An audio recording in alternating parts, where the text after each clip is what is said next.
I had just signed the papers that turned 40 years of grind into $22 million. The party was in full swing in the garden of my estate here in Charleston, South Carolina, with 70-something guests buzzing around me, live jazz playing, and the sweet, heavy scent of magnolias hanging in the hot evening air. My daughter-in-law, Tiffany, was handing me a flute of champagne for a toast, a gesture that seemed affectionate, almost cinematic. But when she turned her body for a split second, casting a shadow between the glass and everyone else's eyes, I saw it. I saw the rapid flick of her fingers over the rim. I saw the small white pill fall silently into the golden bubbles and dissolve without a trace. And in that frozen moment, with my entire life's work being celebrated around me, I realized the war for my survival had started long before that night, and I was at a disadvantage for taking too long to notice. Before I continue the story, I need to ask a special favor. Smash that like button right now and subscribe to the channel. Leave me a comment with your name, your city, and the word present. I want to know where you're listening from, even if it's from the other side of the world. My name is Victoria Sterling. I am 69 years old, and I never imagined I'd have to fight for my life inside my own home, surrounded by flowers and music, and people I thought I loved. For 40 years, I built Sterling Heritage furniture from scratch. I started with a small custom furniture shop here in Charleston, back in an era when a woman opening a business alone had to prove twice as much to be taken half as seriously. I worked through the early years with Preston, still a baby in a crib in the back of the shop, while I handled customers and negotiated with suppliers simultaneously. I worked when my husband, Edward, got sick, and I had to be the sole breadwinner. I worked when the bank said no, when the big box competitors tried to crush me, when the market flipped and I had to reinvent everything without losing the thread. 40 years later, Sterling Heritage Furniture was recognized all over the Southeast, with 6 showrooms, contracts with major hotel chains, and a portfolio of exclusive designs that became the industry benchmark. And it was worth $22 million. The retirement party was beautiful. The garden of my home in the historic district was decked out with white string lights hanging from the ancient live oaks, and the golden glow they created made everything look like a dream sequence. The caterer had prepared Edward's favorite dishes, a tribute I had silently requested when we organized the event. It was a celebration of everything we had built together, even if he couldn't be there to see it. But I didn't feel joy, not the way I was supposed to. There was something in the air that night that weighed heavier than the humidity, an invisible pressure I tried to name but couldn't, like when you feel you've forgotten something important but can't remember what. Ever since I signed the papers that morning, a strange unease had settled in my chest. It was different from the natural nerves of closing a 40-year chapter. It was deeper, more somatic, the kind of discomfort the body registers before the mind can articulate the reason. It was similar to what I used to feel before hostile boardroom meetings, that state of alertness the body activates when it knows something major is at stake, even before the brain figures out exactly what. I watched the guests on my patio with the eyes of someone who spent decades analyzing people before signing contracts with them, and what I saw made me uncomfortable without knowing exactly why. Preston circulated through the party with a smile that didn't reach his eyes. He kept adjusting his shirt collar every few minutes, scanning for Tiffany whenever she left his field of vision, as if he needed constant confirmation that she was still there, still approving of everything he did and said. That dependency had always worried me, but never clearly enough for me to act. Tiffany, on the other hand, was the picture-perfect hostess. She wore an emerald green gown that popped against her dark eyes, moving among the guests with calculated grace, distributing attention and smiles with strategic precision. She was the kind of person who makes every individual in a room feel like the most important person there. It was a genuine talent, and I had made the mistake of admiring it instead of recognizing it for what it was, a tool. Mitch Donovan, Tiffany's father, was by the bar. He was a man who had bankrupted 2 businesses and now lived in the shadow of dreams he promised himself he'd realize someday. He laughed too loud, drank too fast, and looked at me with the expression of someone who just won the Powerball and still can't believe it. He didn't look at me like family by marriage. He looked at me like the safe deposit box his daughter was about to crack open. The moment happened exactly as I described at the start of this story.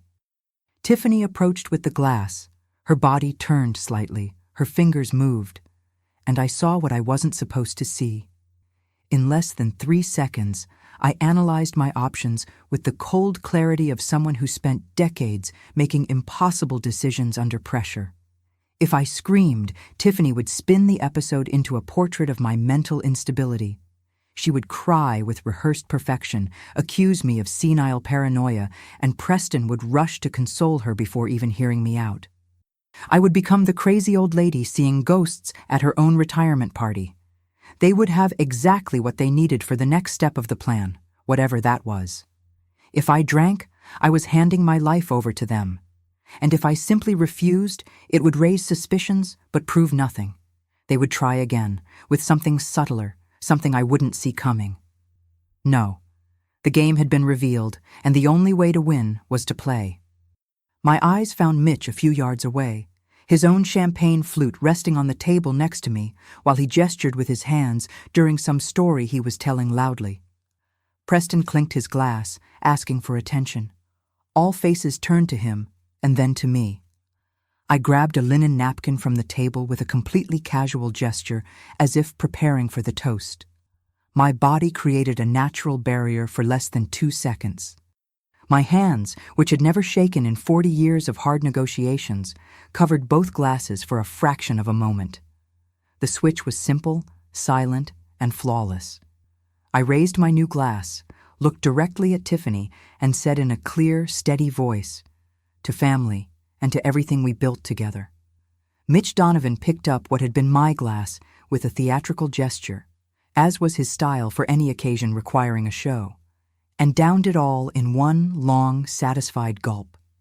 I started talking about the early years. I spoke of Edward. I spoke of the late nights at the kitchen table. I spoke of the clients who believed in me when few others did.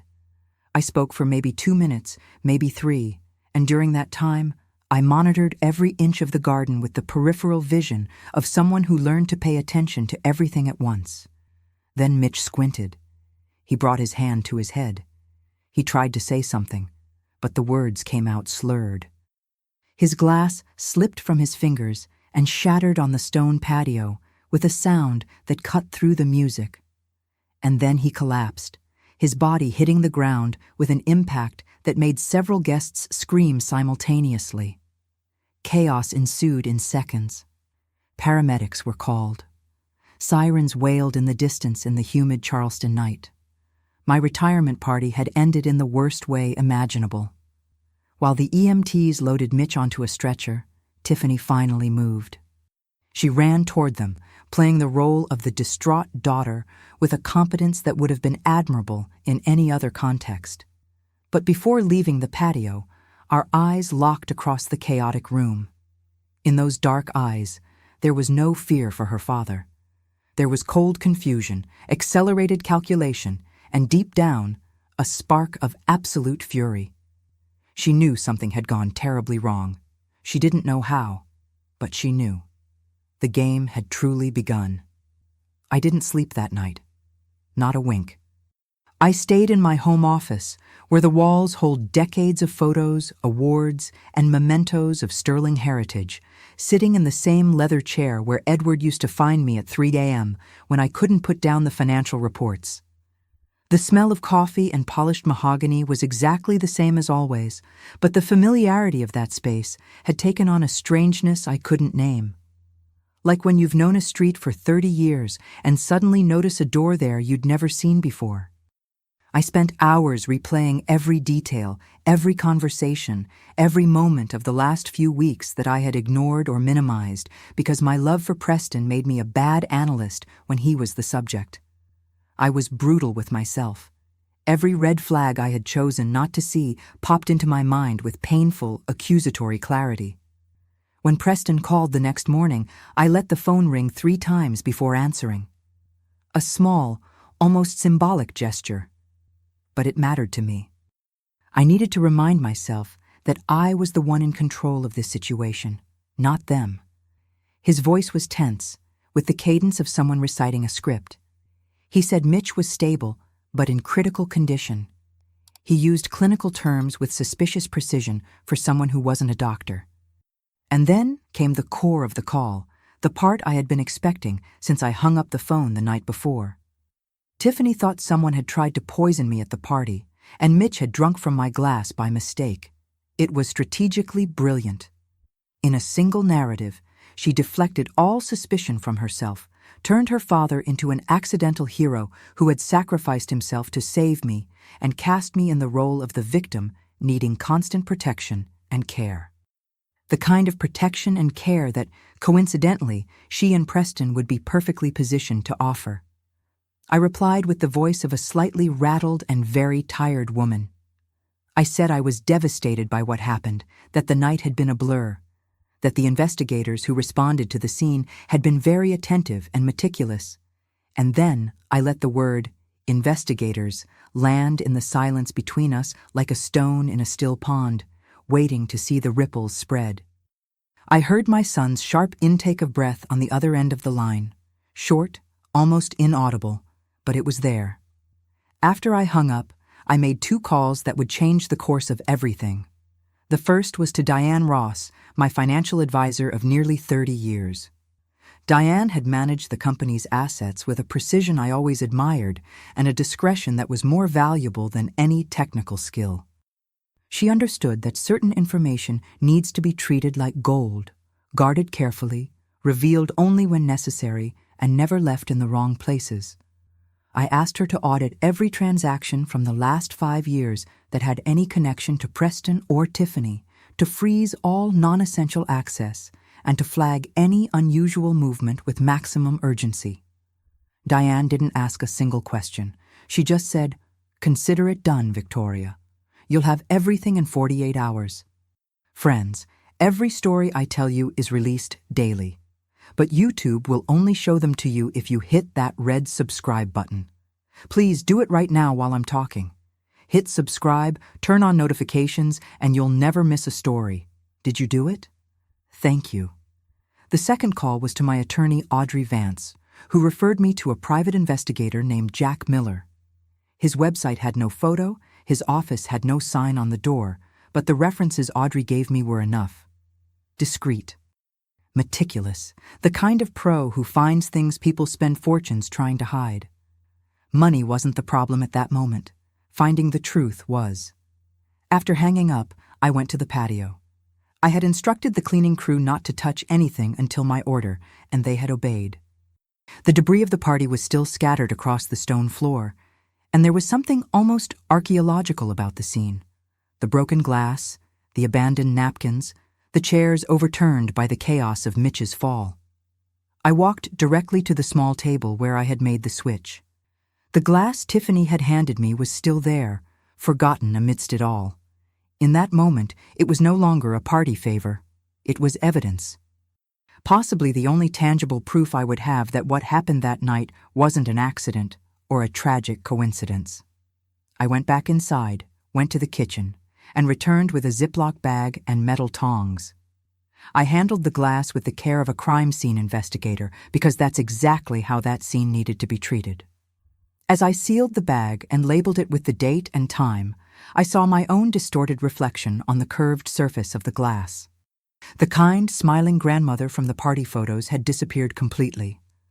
In her place was the woman who had built an empire alone in a city that didn't make it easy, who had survived losses that would have destroyed people with shallower roots. That woman hadn't disappeared with the years. She had just gone quiet, waiting patiently for a war worth fighting. Tiffany had inadvertently given her one. The evidence arrived 3 days later, not as a single blow, but like 2 separate lightning strikes hitting the same spot in rapid succession, each leaving the ground more unstable than the last. The first was an encrypted email from Diane, with a single word in the subject line: preliminary. It was Jack Miller's initial report, and its brevity made every line heavier. The detective had tracked Tiffany's activities over the last 6 months with a thoroughness that revealed a pattern I couldn't ignore, no matter how much I wanted to. The first name on the list was Dr. Robert Thorne, a physician whose license had been suspended twice for unethical evaluations involving elderly patients. Specialized in age-related cognitive decline diagnoses, he had met with Tiffany on 4 separate occasions, always in discreet locations, always paying in cash. The second name was a lawyer named Jessica Pearson. Her firm's website presented her as a specialist in elder law and guardianship proceedings. In blunter terms, her job was helping families take legal control over the assets of older relatives. Tiffany had met with her on 6 occasions, the last one just 10 days before my retirement party. I stared at the names for a long time before I could fully process what they meant together. The plan was of a sophistication that froze my blood. If the poison worked, the problem would be solved definitively and permanently. But if I survived, even if debilitated, there was already a legal structure being carefully constructed to declare me mentally incompetent. A doctor with a compromised reputation on the payroll, ready to sign convenient evaluations. A lawyer specializing in guardianship, ready to file the necessary paperwork. A trap with 2 overlapping layers designed to have no exit. While I was still processing this information, my private line rang. It was the private toxicology lab I had sent the glass to days earlier, the same one Edward had introduced me to years ago when I needed a discreet analysis on a business matter. The analyst got straight to the point. There were 2 components in the liquid. The first was tetrodotoxin, a potent neurotoxin naturally found in certain species of fish, especially the pufferfish. It causes progressive paralysis and respiratory failure, with symptoms that ER doctors often confuse with a severe stroke, especially in elderly patients. The second was a high-potency beta blocker, the kind used to treat severe cardiac arrhythmias. In someone without a prescription for that medication, especially combined with alcohol, it would cause a catastrophic and sudden drop in blood pressure and heart rate. Something that would look, in any hospital, like a massive spontaneous heart attack. It was a poison built with plausible deniability embedded in every step. If my body reacted like a stroke, their neurologist was ready to complete the diagnosis. If it looked like a heart attack, the medical narrative would build itself. And either way, I would end up incapacitated or dead, with a perfectly coherent medical report and no criminal investigation. I rested my elbows on the desk and sat in silence for a time I couldn't measure. For decades, I had refused to see what was right in front of me because my love for Preston occupied the space where clarity should have been. I had confused protection with blindness. I had called it loyalty when it was actually a refusal to accept a painful truth. Preston wasn't a leader. He never had been, and I had contributed to that by building a safety net around him so dense he never needed to develop the internal muscle that comes from falling and getting back up. When Tiffany arrived with her ability to make anyone feel extraordinary, she filled the void I had created by overprotecting him. She became the mirror in which he saw the best version of himself, and by doing so, she took possession of his will so completely that he probably didn't even realize anymore where what he wanted ended and what she had decided he should want began. He wasn't the general in that war. He was her most reliable weapon, and I had manufactured that weapon with the best intentions in the world. I made one more call. To Audrey Vance. Audrey's office was on the 18th floor of a glass building downtown, overlooking the harbor glittering in the late afternoon. It was an environment built to convey precision and power, where every detail communicated that the people working there didn't waste time on ambiguities. Audrey was a woman in her mid-50s, with gray hair cut short and eyes that seemed to calculate probabilities in real time while you spoke. She had been my lawyer for 15 years, and I had trusted her with some of the most difficult decisions of my professional life. This time was different. This time wasn't professional. We sat at the conference table with Diane beside me and spent over an hour reviewing every piece of what I had discovered. Jack Miller's report with the timeline of secret meetings, the toxicology results with the clinical description of the cocktail, and the statements Diane had compiled with an efficiency that left me both grateful and shaken.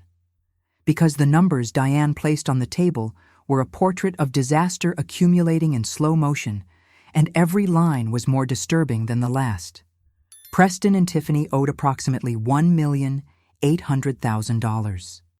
There was a failed investment of $400,000 in a wellness tech startup that promised to transform the preventative health experience and had closed its doors before completing 2 years.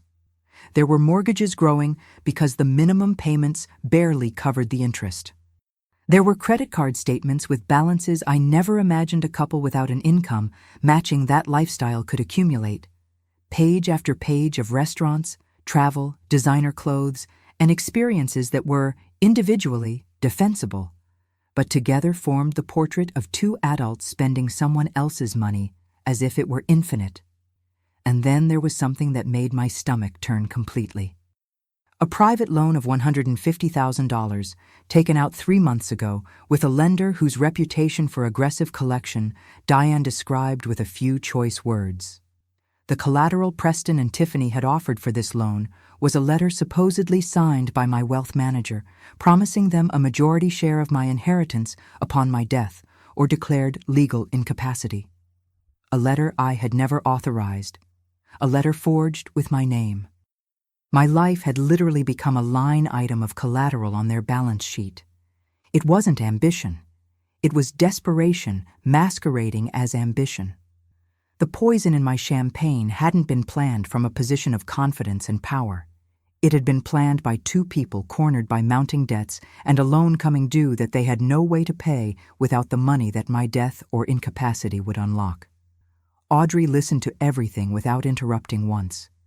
When I finished, she sat in silence for a moment before leaning forward with her hands flat on the table. She said that with this evidence, she could file a criminal complaint by the end of the day. Attempted murder, forgery, financial fraud. She said the case was solid enough for a conviction. And then she asked me how I defined victory. I stared out the window at the harbor for a long time before answering. I imagined the scene a criminal charge would create. The lights flashing in front of the house. Tiffany being led away, her mask finally slipping in front of cameras. The scandal spreading through the news in Charleston and beyond, consuming the name Edward and I had built in this city for decades with work that meant something real to us. Preston being dragged along, labeled an accomplice, destroyed totally and probably irreversibly. Prison was an end, yes, but it felt wrong. It felt too easy for Tiffany, who would find ways to turn even infamy into a platform, and too destructive for what might still exist in my son, if I were generous enough to believe there was something there worth saving. I told Audrey I didn't want to destroy them in a courtroom. I wanted to ruin them morally and financially in a way that forced them to live with the consequences of their own choices, without the spectacle, without the headlines, without the possibility of presenting themselves as victims of a controlling mother or an unjust system. I wanted Preston forced to stand in the middle of the wreckage of the life he had chosen and face his own reflection without Tiffany there to redirect the blame. Audrey smiled. It was the smile of someone who just received exactly the kind of instruction she knows how to execute masterfully. If you want to know how this story ends and discover many others, click the red subscribe button.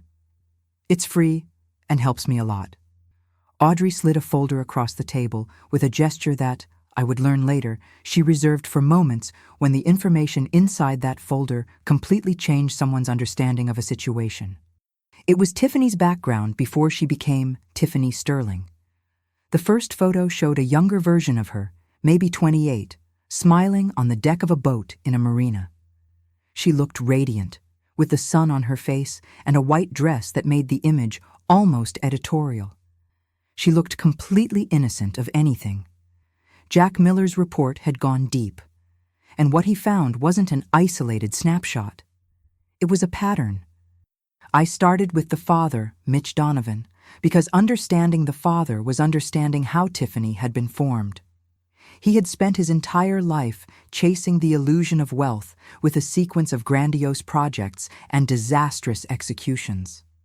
A luxury travel agency that folded in 18 months because he couldn't differentiate real clients from social contacts who were never going to pay for services. A themed restaurant with an elaborate concept and no financial management that closed before completing a year. A real estate development that had turned into a lawsuit dragging on to this day. Mitch had taught Tiffany to love the symbols of wealth, the cars, the clothes, the restaurants, the exclusive experiences, without ever being able to actually sustain them. He had created in her a hunger for a world she couldn't afford, and that hunger had become the engine of everything she did afterward. But the real revelation was 3 pages ahead. There was another photo. Tiffany arm in arm with a man with white hair, elegant appearance, light eyes with smile lines around them. His name was Arthur Kensington, a logistics businessman based in Charlotte, North Carolina, recently widowed when the two met. Their story had been described at the time as a beautiful romance. The grieving executive and the dynamic event consultant who had brought joy back into his life. They married in less than a year. For 2 years, they were seen at charity galas, trips up the East Coast, and dinners that appeared in the society columns of local papers. And then Arthur Kensington, at 72 years old, died of sudden cardiac collapse during what seemed to be a completely normal morning. There was a known and well-controlled heart condition. Arthur had a team of top-tier cardiologists, regular checkups, a private nurse who had been with him for nearly 5 years. But the report pointed out a detail that made my heart stop completely for a second. In the last 6 months of his life, Tiffany had assumed total management of Arthur's personal care. She had dismissed the private nurse with an explanation about the intimacy of family care. She herself supervised all medications, all schedules, all interactions with doctors. The parallels with what had happened at my retirement party were so precise, so identical in structure and method, that I didn't need anyone to explain them to me. It was the same hand, the same plan, the same architecture of control followed by a medical event that no doctor could distinguish from natural causes. Arthur's children from his first marriage contested the will with suspicion. A grueling legal battle ensued. In the end, Tiffany received $2 million, a considerable sum, but a fraction of what the Kensington fortune represented, and she spent it all in less than 3 years maintaining a lifestyle that money couldn't support. When the money ran out, she went looking for something bigger, this time with a better selected target, a simpler family structure, a vulnerable and controllable heir, and an elderly matriarch with a fortune built over decades. This time, she found us. I closed the folder carefully. There was a slight nausea in the pit of my stomach that I recognized from other times in my life, the kind that comes not from illness, but from understanding something that cannot be ununderstood. Edward had tried to tell me.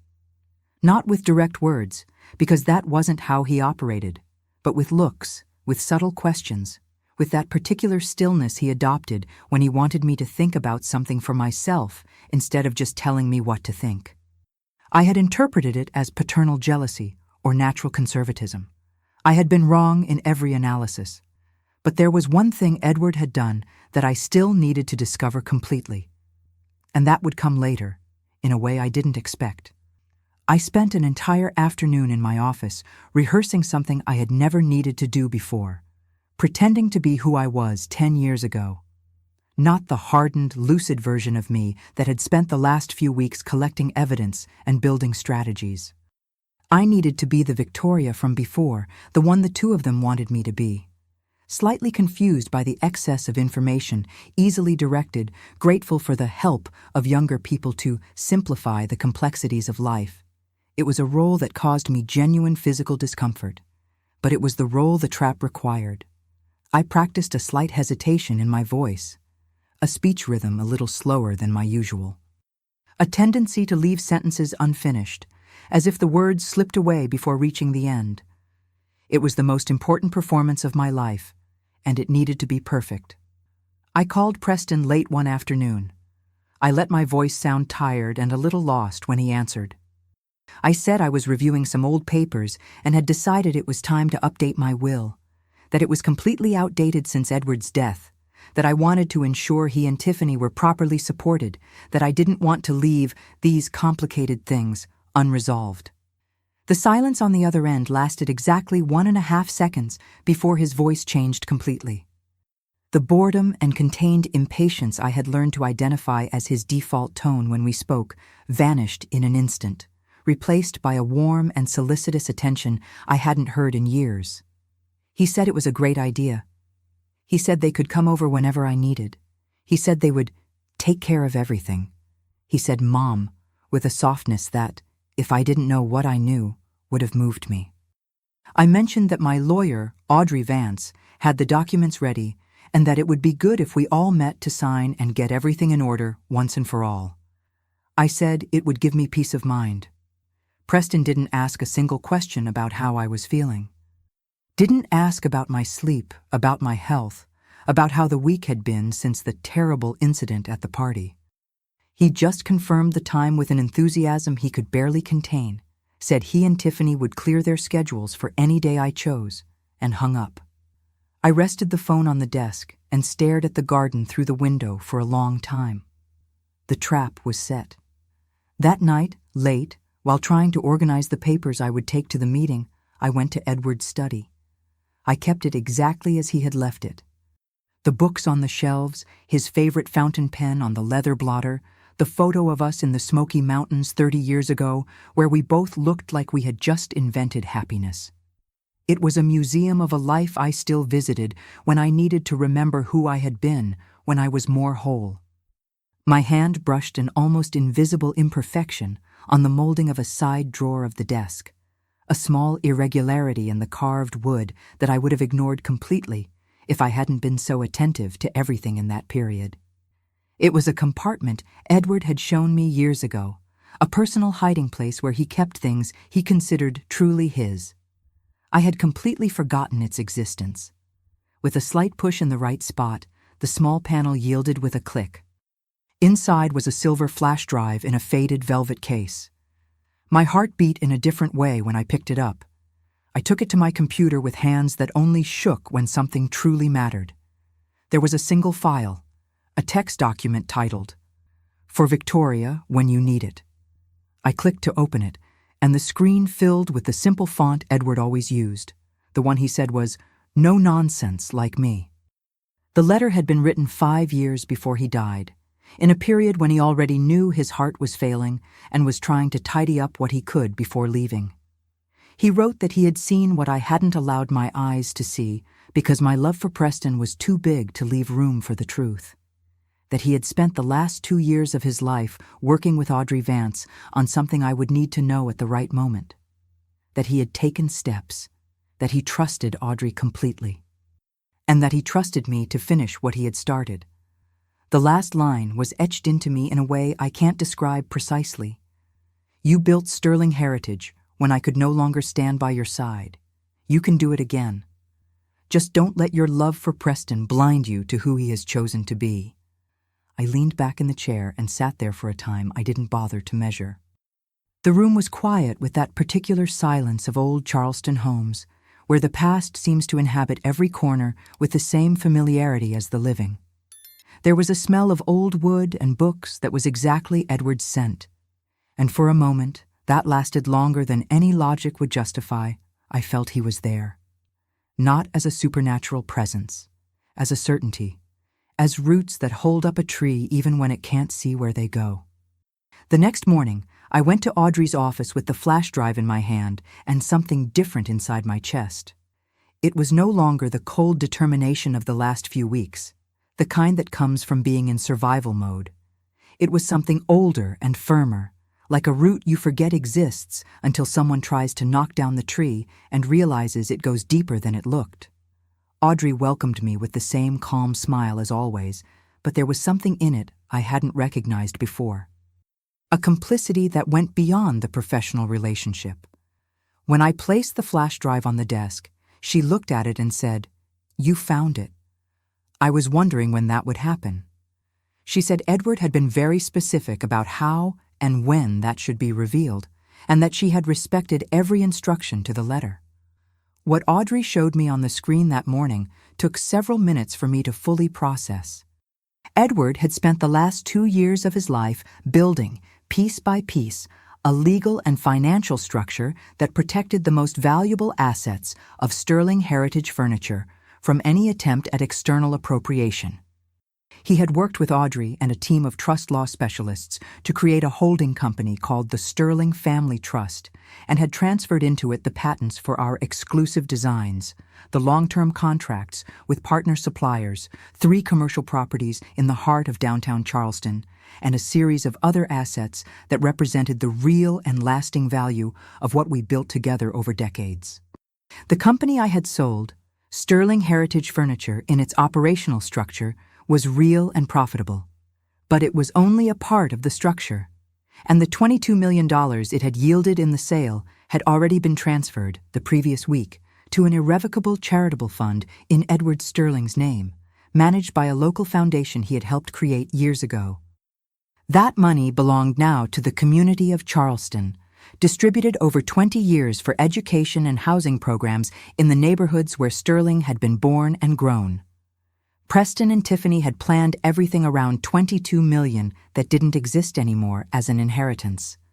What existed, protected inside the Sterling Family Trust, was valued at $85 million, and the only lifetime beneficiary was me. Preston had a separate personal fund, established by Edward with care and precision, which guaranteed a monthly allowance sufficient for a dignified life without hardship. But without access to the holding's assets, without equity participation, without the possibility of claiming anything Edward had put inside that trust. Edward had built a fortress around our legacy, while I still believed everything was in order. I stared at the screen for a time I couldn't measure. There was something tightening my chest in different ways at the same time. Gratitude for having been loved with such precision, grief for not having known sooner, and admiration for the quiet and meticulous man who had chosen to spend the difficult final years of his life ensuring I would never be unprotected. Then I said, with a voice steadier than it had sounded in weeks, "Let's call them for the meeting." The day arrived with that particular Charleston light in the late morning, when the sun isn't high enough yet to be merciless and the air carries the scent of the harbor mixed with jasmine. I arrived at Audrey's office 20 minutes early, had a coffee, and prepared myself to be, for the last time, the version of myself they needed to believe I had become. Preston and Tiffany entered punctually, accompanied by a lawyer named Mr. Garrett, an elegant man with the posture of someone who never doubts he is on the winning side. Tiffany came directly to me, held my hands between hers and said I looked tired, that I shouldn't worry about anything, that they would take care of everything. She said "Mom," with a delicacy that would have broken anyone who didn't know what she had put in that champagne glass. Their lawyer spread documents across the table. He talked about asset protection and welfare care and simplifying the responsibilities of a quieter phase of life. Words chosen to sound like gifts while they were, in every detail, a cage. I let it all happen. I blinked slowly. I murmured, "So many papers," with a slightly confused smile. I saw the quick look Preston and Tiffany exchanged when they thought no one was paying attention. The gold pen was placed before me on the signature line. And then Audrey said, with the voice of someone cutting off an argument with a scalpel, "Actually, I don't think Victoria needs to sign that." The silence that followed Audrey's words was the kind that turns the air into a different material, denser, heavier, the kind of silence that happens when an entire room realizes at the same time that the floor has shifted beneath everyone's feet. Their lawyer was the first to react, with irritation poorly disguised by a veneer of professional authority. He said this was standard procedure. He said there was nothing irregular in the documents. He said Audrey was being obstructionist for no reason. Audrey replied with a calm I had learned to recognize over 15 years of working together. It was the calm of someone who doesn't need to raise their voice because they know exactly where every piece is. She said that what was in those documents was an elegant narrative built upon a fundamental misconception, the assumption that the main assets of the Sterling family were accessible in the way they imagined. Then she pressed a button on the remote. A screen descended from the ceiling with a soft hum. The organogram of the Sterling Family Trust appeared in clear letters with all its branches, connections, and protections visible at once. Preston narrowed his eyes. "What is this?" Audrey used a laser pointer to circle the name at the top. She explained that this was the real legacy of the Sterling family, that the company sold for $22 million had been merely a subsidiary, and that money had already been fully donated to an irrevocable charitable fund in Edward Sterling's name, that the real assets, valued at $85 million, were protected inside a trust of which I was the sole lifetime beneficiary, and that Preston had a separate personal fund, sufficient for a dignified life, without any share in the holding's assets. Their lawyer stood up. He said he had seen the financial statements, that this didn't match what had been presented to him. Audrey said, with the same precise calm, "You saw what I wanted you to see." Then she pressed another button. The recording of Tiffany's call appeared on the screen, with the transcript scrolling alongside as her voice filled the room. The perfectly dosed sobs. The narrative of the mysterious enemy who had tried to poison me and the father who, tragically, had drunk from my glass by mistake. Every word, every tremor strategically placed. The toxicology report appeared next, with the two components identified and their combined function described in clinical and unmistakable language. The 6 meetings with the suspended doctor. The meetings with the guardianship lawyer.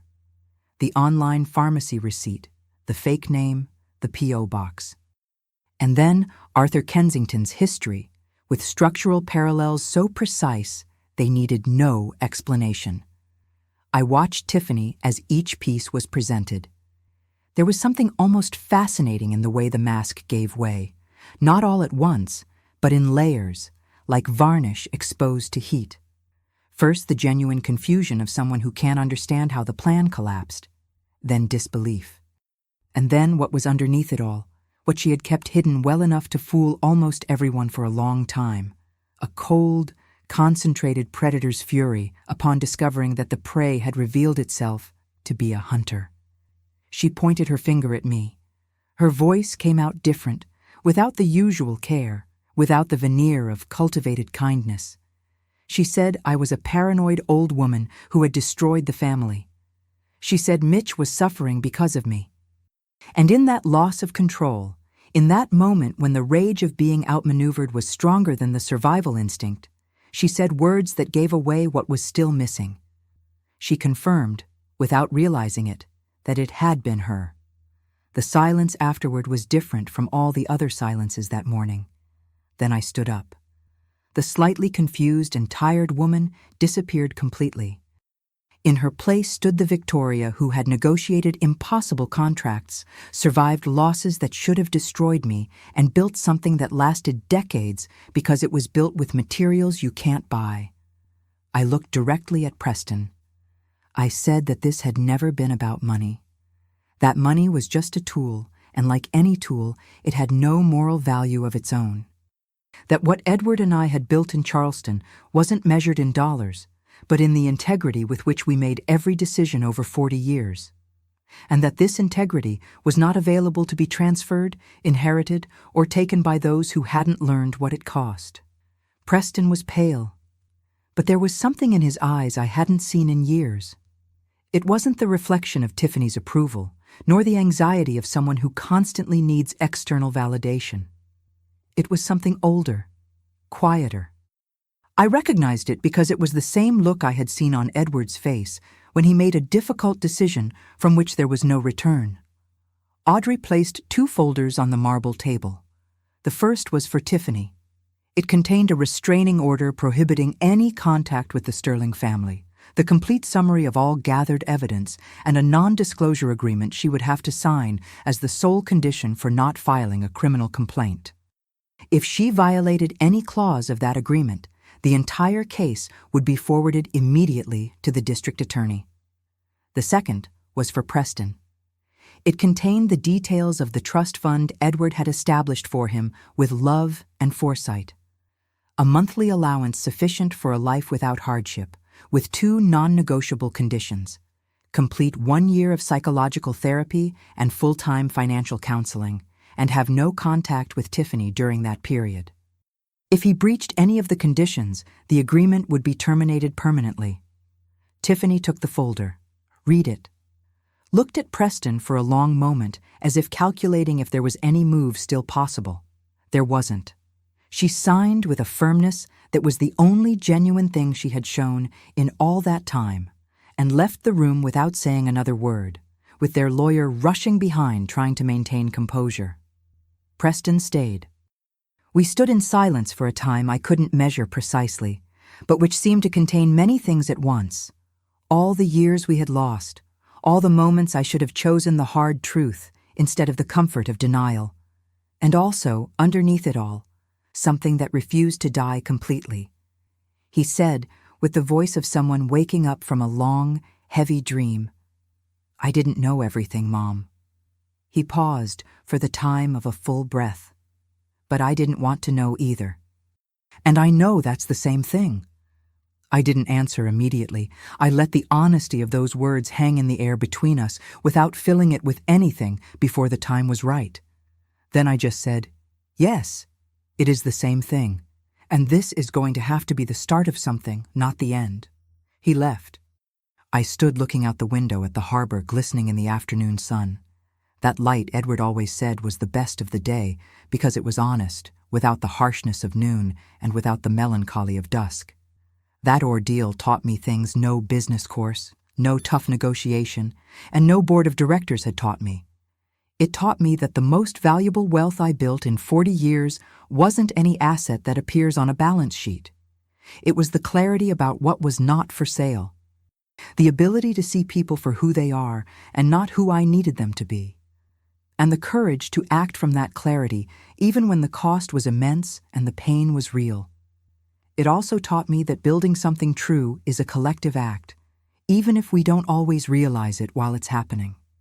Edward was with me in every decision I made, even the ones I made believing I was alone.